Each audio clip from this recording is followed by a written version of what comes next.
Hai, jumpa lagi dengan saya tanpa nama, Still Love With You. Sebelum kita mulai, jika teman semua melihat video ini, mohon himbauannya untuk tetap atur napas dan presisikan pijakan punggung sekalian untuk menonjolkan jari telunjuk, sekalian menekan sedikit tekanan tanpa paksaan tombol like dan subscribe yang tersedia di sisi bawah video ini. Dan jangan lupa tutup pintu rapat-rapat, siapkan tisu sepak, dan kita mulai videonya nggak pakai cerot. Kisah dimulai dengan seorang perempuan cantik yang terbangun di dalam kapsul media berukuran pas dengan tubuhnya. Di dalam kapsul kecerdasan buatan bernama Milo, ingat bukan es kepal Milo, yang dimana siap menjawab semua kebutuhan medisnya. Meskipun merasa terbatas dalam ruang sempit, wanita itu meminta Milo untuk membukanya, namun dia dilarang keras untuk melakukannya saat ini. Milo, programmé pour répondre à tous vos besoins médicaux. Milo, qu'est-ce qui se passe? Sang perempuan itu terlihat kebingungan dalam usahanya mengingat jati dirinya siapa, apalagi hutang tagihan beras di rumah habis dan bagaimana dia berada di situ. Terkadang kilas balik mengenai momen terakhirnya muncul. Tim medis membawanya melewati lorong rumah sakit dengan keadaan terjebak dalam kapsul medis. Ia sementara mengira dirinya masih berada di rumah sakit, namun dirinya telah sadar sedari pukul 4 pagi tanpa seorang pun menyadarinya, kecuali Milo yang menjelaskan bahwa tidak ada yang menyadari kebangunannya. Dalam situasi seperti ini, sang perempuan harus bersabar mengatur napasnya agar tak kehabisan oksigen dan menanti pertolongan dari seseorang yang akan datang.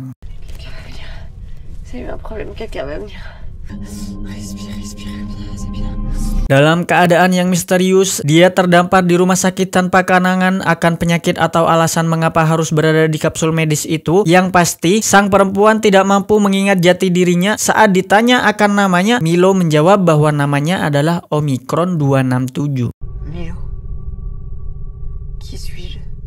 Identité du patient, Omicron 267. Meskipun dilarang membuka kapsul pada saat itu, sang perempuan tetap ngeyel meminta Milo untuk membukanya. Namun akses ke kapsul memerlukan kode otoritas atau password yang karena kehilangan ingatan tidak dapat diingat oleh seorang perempuan. Dalam kebingungannya, dia tidak dapat menyebutkan kode itu, bergantung pada staf rumah sakit untuk membantu. Merci de fournir le mot de passe administrateur pour continuer. Je l'ai pas.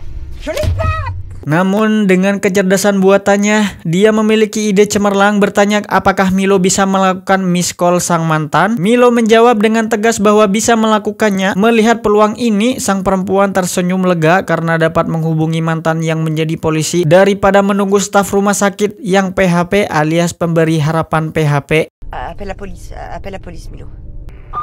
Bonjour. Allô, vous m'entendez? Setelah terhubung dengan kepolisian, sang perempuan segera menjelaskan rentetan kejadian yang dia ingat. Namun ketika ditanya mengenai nama, alamat, tagihan per bulannya di rumahnya, sang perempuan tak mampu memberikan jawabannya. Saat kepolisian berusaha melacak lokasi asal panggilan itu kesulitan, mereka menemukan titik keberadaan. Bahkan Milo kecerdasan buatan mengalami kesulitan menentukan letak kapsul ini. Est-ce que vous pouvez localiser mon appel? Réalisation de l'unité impossible à déterminer. Saat situasi semakin sulit, sang perempuan mulai merasa pesimis, menduga bahwa mungkin kapsulnya terkubur di dalam tanah sehingga sulit dilacak. Namun tiba-tiba ia menemukan nama pabrik membuat kapsul beserta nomor seri di dalamnya. Hal ini memberi sedikit harapan. Pihak kepolisian meminta sang perempuan untuk bersabar dan menunggu hingga mereka berhasil mendapatkan data lokasi yang tepat. Écoutez-moi, madame, écoutez-moi, on va vous trouver. Non mais vous pouvez pas partir là. Sementara menunggu, sang perempuan tiba-tiba terpikir untuk menggunakan DNA-nya sebagai kunci untuk mengungkap identitasnya. Dengan mencocokkan DNA-nya, ia menemukan nama Dr. Elizabeth Hansen, seorang ilmuwan yang telah mencatat banyak prestasi.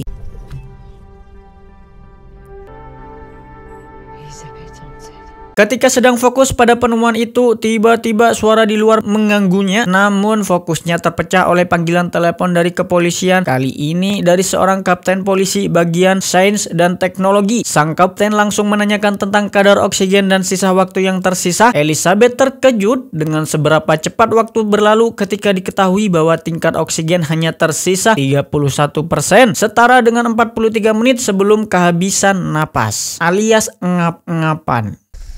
Consommation actuelle, 43 minutes. Ketegangan semakin terasa saat Kapten mengungkapkan bahwa kapsul dan nomor seri yang disebutkan oleh Alice telah dihancurkan 3 tahun yang lalu. Hal ini membuatnya curiga bahwa seseorang dengan maksud jahat telah memasukkannya ke dalam kapsul ini. Mungkin seseorang yang tidak menyukainya. Elizabeth semakin panik dengan situasi ini. 22 ans. Je devrais pas être ici, je devrais pas être ici. Ketegangan semakin melonjak ketika tiba-tiba panggilan telepon terputus karena kegagalan koneksi. Dengan detak jantung yang semakin cepat, Milo mengidentifikasi bahwa Alice memerlukan obat penenang. Karena Alice meronta dan bisa merusak kapsul, Milo menjalankan prosedur darurat dengan memberikan obat penenang melalui udara yang mengakibatkan Alice mulai merasa tenang dan ngefly, namun dalam keadaan di antara kesadaran dan tidak sadar untuk sementara waktu.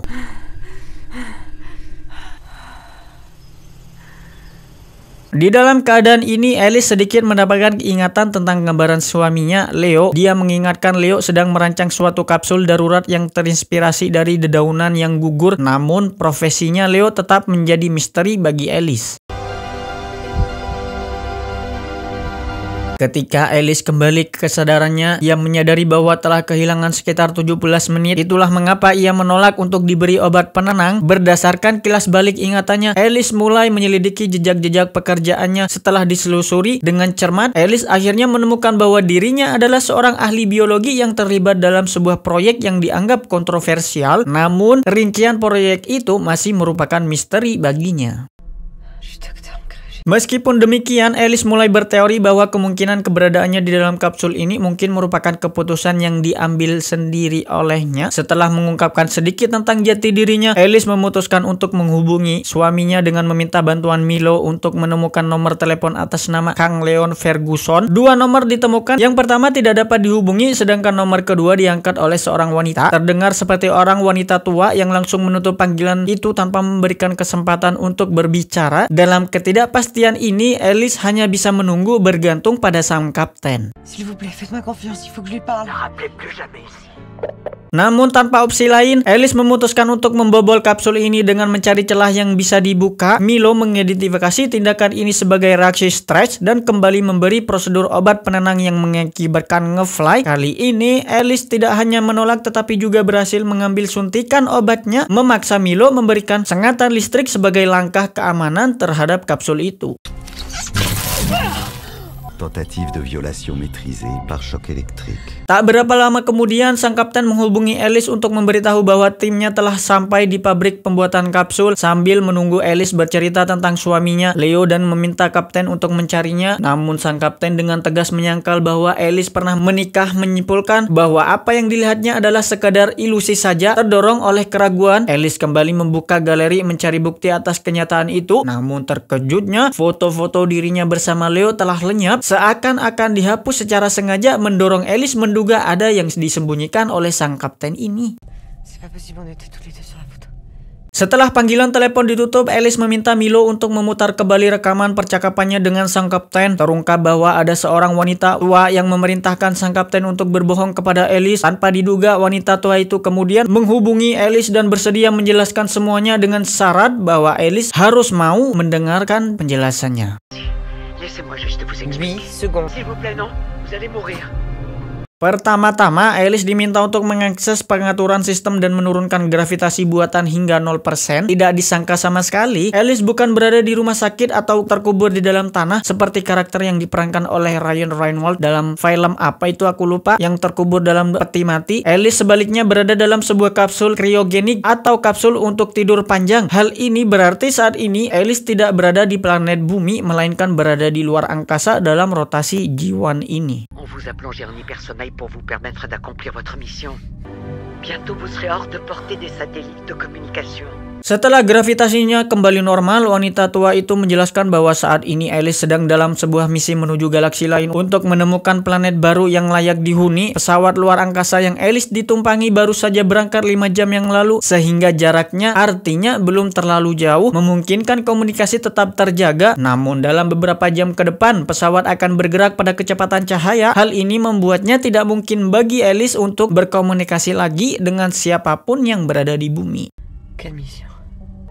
Coloniser une planète orbitant autour de Wolf 1061 à 14 années-lumière de la Terre. Semua dimulai dari wabah virus yang mengakibatkan kematian 70% populasi manusia di bumi. Dalam 2 generasi, kepastian kepunahan manusia nyaris tak terelakkan. Oleh karena itu, mereka memutuskan untuk mengirim sejumlah manusia terpilih, termasuk Alice, untuk pergi menuju planet baru yang dianggap layak untuk dihuni, sebuah peluang untuk memulai kembali yang mirip dengan masa lalu bumi yang telah rusak. Millions d'autres gens décimés par le virus.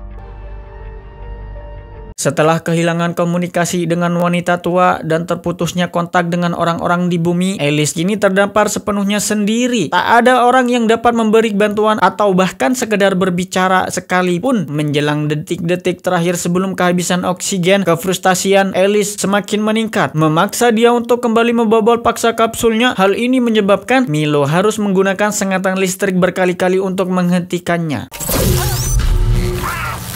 Avertissement.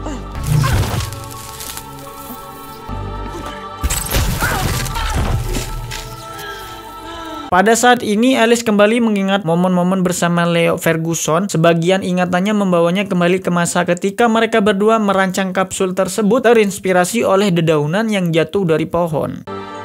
Voilà notre système d'entrée. Situasi oksigen kini tinggal 6% saja. Alice meminta Leo untuk mengonfirmasikan jumlah unit kapsul yang tersedia di pesawat. Ternyata ada sekitar 10.000 kapsul yang akan berlayar menuju planet baru. Namun saat Alice memperoleh izin untuk membuka filter kapsulnya, tiba-tiba menjadi jelas bahwa perjuangan Alice selama ini hanyalah sia-sia saja. Meskipun ia berhasil keluar dari kapsulnya, kenyataannya tetap tak terelakkan. Baik di dalam maupun di luar kapsul, dia akan tetap mati karena kehabisan oksigen. Satu-satunya harapan bertahan hidup bagi Alice adalah bergantung pada Milo yang menjadi pengendali sistem itu. Milo, combien de bioformes sont ranimées dans des unités perdues? Semua kapsul di pesawat ini berkomunikasi. Milo mulai menjelaskan mengapa Alice bangun lebih awal dari yang seharusnya. Sebabnya adalah adanya benturan meteor yang menabrak pesawat, merusak beberapa kapsul, termasuk salah satunya yang berisi mayat yang sebelumnya mengejutkan Alice. Meski kejadian itu, Alice masih memiliki keberuntungan karena ada waktu dan kesempatan bagi dirinya untuk memperbaiki sistemnya. Montrer l'intérieur des unités. Affirmatif. Awalnya Alice hanya perlu meminta Milo untuk memulainya kembali dalam tidur yang panjang. Namun rasa ingin tahu akan identitasnya mendorong Alice untuk meminta sedikit waktu untuk mencari informasi tentang Leo, sang suami. Dengan kejutan yang luar biasa, Alice mengetahui bahwa Leo masih hidup dan saat ini berada di kapsul lain, terlindungi dalam suatu bentuk kepompong sintetis yang mempertahankan hidupnya. Hal ini memunculkan rasa ingin tahu dalam diri Alice, mengapa wanita tua tadi berbohong menyatakan Leo telah meninggal, padahal nyatanya Leo masih hidup dan berada di situ. Milo refait une recherche sur Elizabeth Hansen. Ini mendorong Alice untuk meminta bantuan Milo dalam melacak identitas wanita tua itu dan menampilkan semua foto yang terhubung dengannya. Setelah berhasil mengakses data, akhirnya terungkap bahwa wanita tua itu adalah pemimpin dari proyek rahasia yang dikenal sebagai Transfer Memory. Proyek ini beberapa kali menggunakan tikus sebagai subjek eksperimennya. Transfer Memory sendiri merupakan terobosan mutakhir dalam dunia ilmu pengetahuan. Wanita tua itu mengklaim bahwa penemuannya mampu menciptakan kloningan yang identik tidak hanya secara fisik, tetapi juga dalam hal ingatan. Kejutan terbesar adalah saat diketahui bahwa wanita tua itu sebenarnya adalah seorang bernama Elizabeth Hansen. Ini berarti bahwa sosok Alice yang kita lihat ini sekarang hanyalah kloningan atau salinan yang diciptakan dari sosok Elizabeth Hansen yang sebenarnya sudah berusia tua.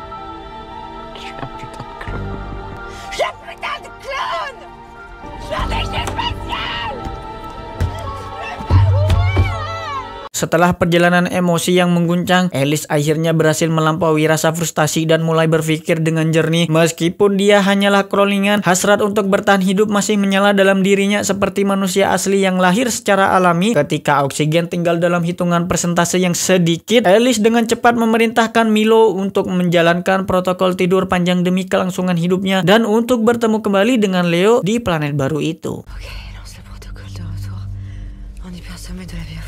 Sambil menunggu Milo menyiapkan kepong petis tidur panjang, ditunjukkan perjalanan yang akan dijalani menuju planet baru. Planet itu terletak sekitar 14 tahun cahaya dari tata surya kita. Planet ini memiliki massa 4 kali lebih besar dari bumi, yang berarti gaya gravitasinya juga 4 kali lebih kuat. Dampaknya